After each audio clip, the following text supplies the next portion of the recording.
오늘 우리에게 주신 하나님의 말씀은 누가복음 12장 13절에서 21절까지의 말씀입니다. 무리 중에 한 사람이 이르되 선생님, 내 형을 명하여 유산을 나와 나누게 하소서 하니,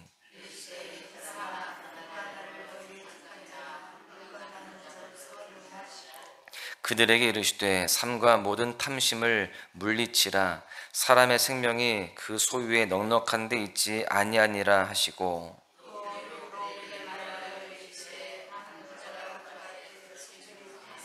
심중에 생각하여 이르되 내가 곡식 쌓아둘 곳이 없으니 어찌할까 하고,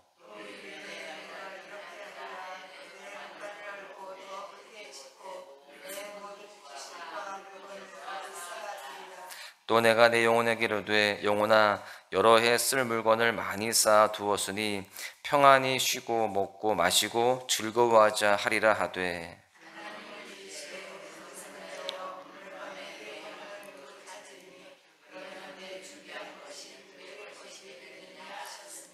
자기를 위하여 재물을 쌓아두고 하나님께 대하여 부유하지 못한 자가 이와 같으니라. 아멘. 레오나르도 다빈치의 모나리자는요, 세계 최고의 초상화로 평가를 받습니다. 왜냐하면 모나리자에는 다른 작품에서는 발견할 수 없는 신기한 특징이 있기 때문에 그렇습니다. 그것은 바로 모나리자의 얼굴 표정입니다. 모나리자를 자세히 쳐다보면은 모나리자의 표정을 하나의 표정으로 정의할 수가 없습니다. 어떻게 보면 부드러운 미소를 그렇게 짓고 있고, 또 어떻게 보면 무표정해 보입니다. 정말 보일 듯 말 듯 심오한 표정을 짓고 있는데요. 그래서 학자들은 그 미스테리를 풀기 위해서 여러 가지 노력들을 했습니다. 그러던 중에 하버드 의과대학 신경학자인 마거릿 리빙스톤 박사에 의해서 그 미스터리가 풀려지게 되는데요. 그는 이 모나리자를 바라보는 시선의 각도에 따라서 모나리자의 표정이 바뀌는 것을 발견하게 된 것입니다. 정면으로 쳐다보면 모나리자는 무표정합니다. 그런데 측면에서 보면은 모나리자가 웃고 있다는 것입니다. 미소를 짓고 있는 것이죠. 이처럼 모나리자의 표정은요, 보는 사람의 시선에 따라서 다르게 보인다는 것입니다. 어느 방향에서 어느 각도에서 보느냐에 따라서 다양한 표정을 발견할 수 있다는 것입니다. 그런데요, 이것은 결코 모나리자에게만 적용되는 이야기가 아닙니다. 사실 이것은 우리의 신앙생활에서도 마찬가지입니다. 하나님을 우리가 어떤 시각으로 바라보느냐에 따라서 우리의 신앙은 완전히 달라질 수 있다라는 것입니다. 특별히 물질 만능주의가 팽배한 현대인들에게 있어서 하나님을 향한 시각은 두 가지로 엇갈립니다. 어떤 사람들은 하나님을 바라볼 때 이 세상의 물질을 다스리시는 만왕의 왕으로 보이는 겁니다. 이런 사람들은요, 물질에 매이지 않습니다. 만왕의 왕이신 그 하나님만을 바라보게 되는 것이죠.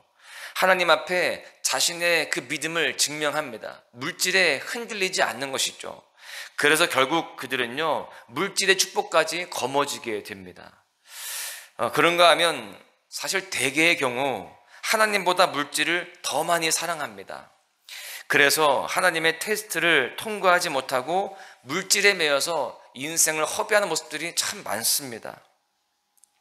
여러분, 그렇다면 우리는 어디에 속하는지 한번 우리가 살펴볼 필요가 있는 것입니다. 바라기는 우리는 물질 앞에 흔들리는 인생이 아니라 이 세상의 물질을 다스리시는 만왕의 왕을 바라보면서 그 주님을 의지하면서 살아가는 그런 모습들이 되어야 할 줄로 믿습니다. 하나님은요, 오늘 본문의 말씀을 통해서 물질을 다스리시는 하나님을 붙들 수 있는 그 성도의 영적 원리 두 가지를 설명하십니다. 오늘 이 본문의 말씀을 가지고 함께 은혜를 나누고자 하는데요, 첫 번째로 물질보다 크신 하나님을 붙들기 위해서 성도는 탐심을 물리쳐야 합니다. 본문 15절에 보십시오. 그들에게 이르시되 삼가 모든 탐심을 물리치라. 사람의 생명이 그 소유에 넉넉한 데 있지 아니하니라 하시고, 여러분, 이 구절을 가만히 보시면 한 가지 어색한 표현이 등장합니다. 여기에서 보시면 그들에게 이렇게 되어 있어요. 이게 사실은 이 문맥상 맞지 않는 그런 표현입니다. 분명히 예수님을 찾아온 사람은 한 사람입니다. 그에게로 해야 더 맞습니다. 그런데 예수님은 지금 그들에게 이렇게 말씀하세요. 여러분, 예수님은 지금 거기에 있는 찾아온 그 한 사람을 포함하여서 그 자리에 있던 모든 사람에게 말씀을 하고 계신다라는 것입니다. 예수님은 단순히 형과의 재산 문제 분배로 지금 문제를 가지고 있는 그 사람에게만 말씀하시지 않았다라는 것입니다. 그 문제를 지금 말하지 않는 그 자리에 있었던 모든 사람을 다 포함해서 이야기를 하고 계시는 것입니다. 왜 그랬을까요? 이 탐심의 문제는 어느 한 사람의 문제가 아니라는 것입니다. 너나 가릴 것 없이 인간 본연의 죄악이라는 것입니다. 탐심이라는 것은 더 많이 가지려고 하는 욕심이죠. 인간의 모든 죄악은 이 탐심에서 출발을 합니다. 탐심에 사로잡힌 인생의 결말은 언제나 비극이에요. 그래서 주님은 그 탐심을 물리치라 이렇게 말씀하십니다. 여기에서 이 물리치다라고 하는 단어의 헬라어 어원을 보시면 자신을 지킨다라는 의미를 가지고 있어요. 이것이 무엇을 의미할까요? 탐심을 물리치는 것이 곧 자기를 지키는 일이 된다라고 하는 사실입니다. 그래서 예수님은 한 비유로 이것을 부연 설명하시는데요. 한 부자가 있었습니다. 그의 곳간에는 이미 몇 년 동안 쓸 수 있는 곡식이 있습니다. 넘쳐납니다. 그런데 놀랍게도 또 풍년을 경험하게 되죠. 이제 곡식을 수확해서 쌓아두어야 하는데 가만히 보니까요, 쌓아둘 창고가 없습니다. 창고가 모자라는 거예요. 이 문제를 생각하던 부자는 이렇게 결론을 내립니다. 지금 있는 이 창고를 헐고 더 큰 창고를 지어야겠다라는 겁니다. 그는 많은 재물을 모으고는 그것을 자신을 위해서 쌓는 일에 사용하기를 원했습니다. 그래서 많은 곡식을 쌓아둘 더 큰 창고를 짓자고 한 것입니다.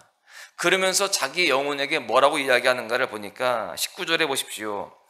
또 내가 내 영혼에게 이르되 영혼아 여러 해 쓸 물건을 많이 쌓아두었으니 평안히 쉬고 먹고 마시고 즐거워하자 하리라 하되.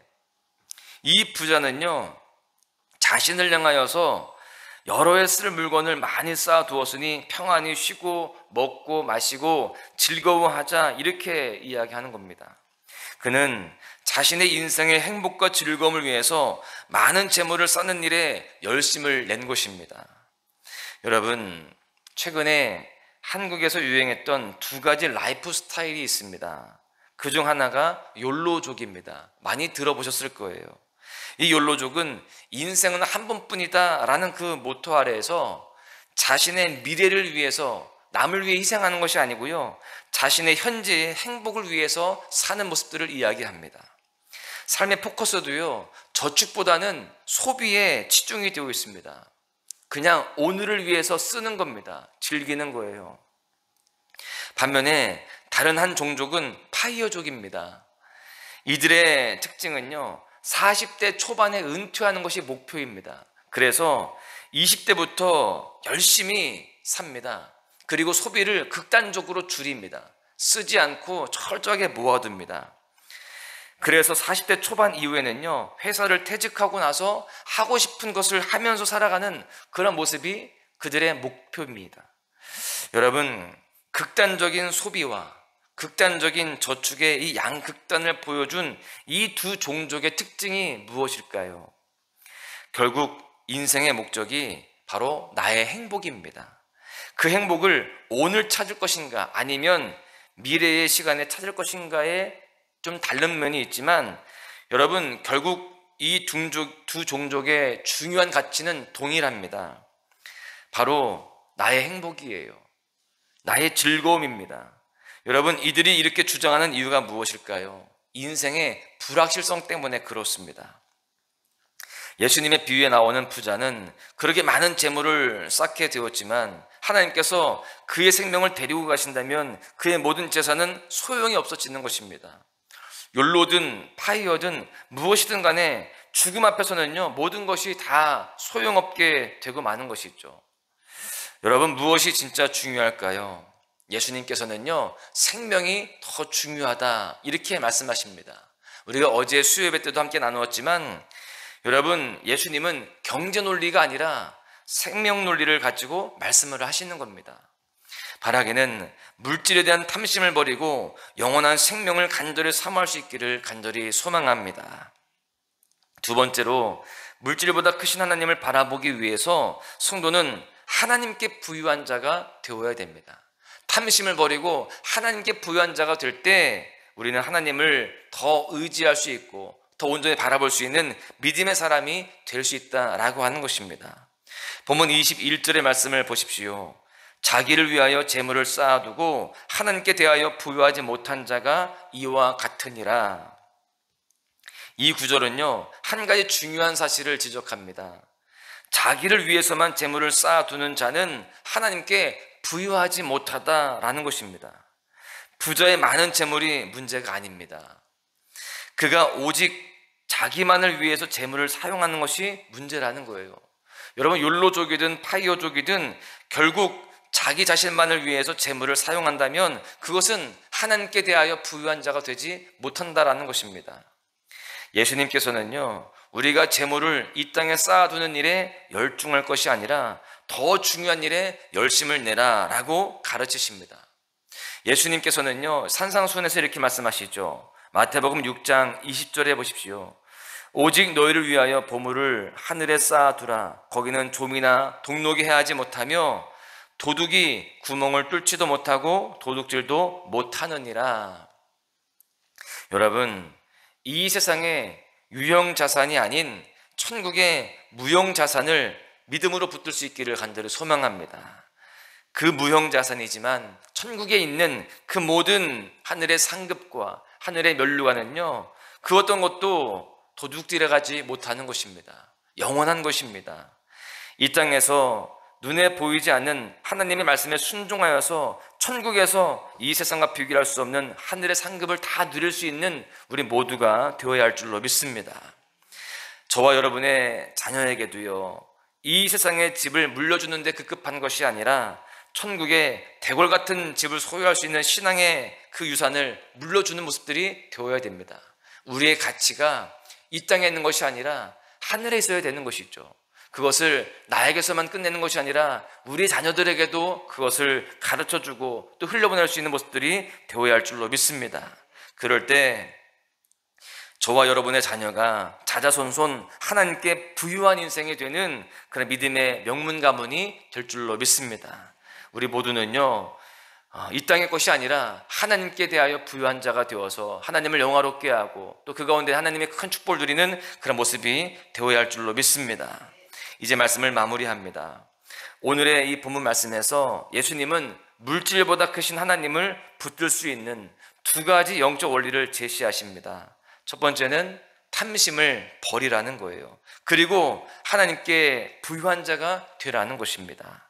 그럴 때 물질에 매여 사는 초라한 인생이 아니라 물질보다 크신 하나님을 붙들고 나의 믿음을 증명하여서 물질 축복까지 누리는 그런 인생이 될 줄로 믿습니다. 바라기는 이러한 삶을 소망하면서 오늘 하루도요, 우리 모두가 물질을 다스리시는 하나님께 순종하고 그 말씀 따라 살아가는 그런 복된 모습으로 승리하시기를 주님의 이름으로 간절히 축원합니다. 의지했던 모든 것 변해가고 억울한 마음은 커져가네. 부끄럼 없이 살고 싶은 맘 주님 아시네.